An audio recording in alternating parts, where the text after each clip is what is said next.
What's going on, everyone? Welcome along to Arsenal Fan TV, and following our victory against Anderlecht in midweek, we're now faced with a very long trip up to the Stadium of Light where we're going to be facing Sunderland. Now, going into this game, I'm not too sure how we should be approaching it, really, considering Sunderland have had such a mauling at St Mary's where they lost 8-0 to Southampton. I haven't really seen Sunderland play that badly in a good long while, and when Sunderland were looking to be relegation bound last season, they were getting wins against the likes of Chelsea and United. What they were so renowned for was their fight in those games. And, you know, I wouldn't have expected them to lose 8-0. I mean, I know that Southampton side is pure quality at the moment, but Sunderland losing 8-0, it just really surprised me. And Poyet's team is looking more and more like Di Canio's day by day, and it surprises me because they've still got some really good players in their team, the likes of Fletcher, Johnson. I think they've still got Connor Wickham in their side.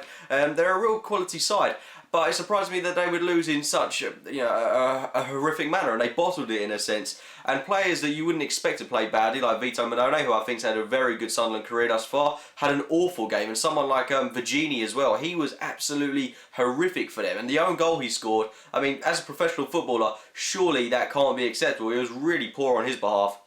But we've got to take advantage of that. It's hard to see how Sunderland are really going to approach this game, considering that they're going to be very, very, very low on confidence. But at the same time, they're going to be looking for to make such a big response, and there's no better impact way to do that than against Arsenal at home in front of their own fans. But I still think we should have the beating of them. That side at the moment is very lacklustre. But then again, so is ours, because we're still riddled with injuries. Koscielny, we're hearing that he's out for another 3 weeks and won't return till after the international break, which is a huge blow for us. I think that leaves our defence very exposed, if it wasn't already. Playing Monreal and Mertesacker as a centre-back partnership it's got to stop. It's so imbalanced that the two don't combine. I don't think Mertesacker really works on his own as well when he's not alongside Laurent Koscielny. Those two, it's a yin and yang kind of thing, and Mertesacker evidently can't really do it on his own. He's not got the pace to do it or the technical ability, and he just doesn't.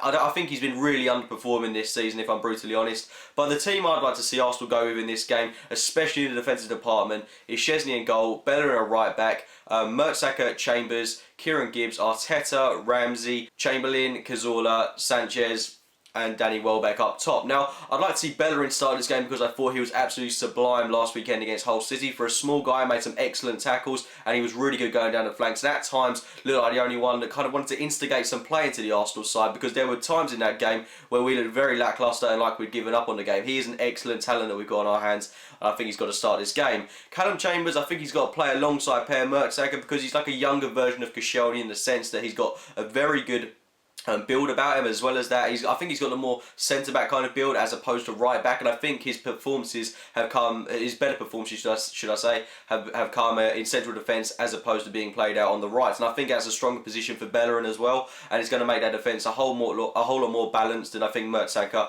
would appreciate having someone like Chambers to bail him out at times as well, because he's got a lot more pace about him and he's a lot younger as well. Of course, we're also without Jack Wilshere in this game, which I don't think will be such a massive loss if we're able to play to the ability that I know we can. It's also a great opportunity for Ramsey because he'll be able to assert himself in the team in this one. I thought he had a very poor game against Anderlecht in midweek, and I'm expecting him to really rejuvenate the kind of form we saw last season. I'll give him the benefit of the doubt in midweek because he was just coming back from injury, but you would expect him to push on now and hopefully have a good game against Sunderland. He scored there last season, and hopefully he can kind of bring back the memories of that game and get a goal in this one as well. It'd be great to see him get back on the scoring board because it's actually been quite a while for him since he scored a goal, so hopefully that's something that's to come from him. But anyway, I'm really confident we'll get the win in this one. Podolski's another one that's also confident, should be able to get a shout for the starting 11 in this one. I thought he was cracking when he came on in midweek against Anderlecht, and I think he's got every right to start this game. But I'd like to see us start with two very pacey wingers in Sanchez and Chamberlain. Anyway guys, those are my thoughts on the upcoming game against Sunderland at the Stadium of Light. If you've enjoyed the video, please give it a like rating. Subscribe to Arsenal Fan TV, check out my own channel, AFC Game by Game, and as always, thank you for watching guys.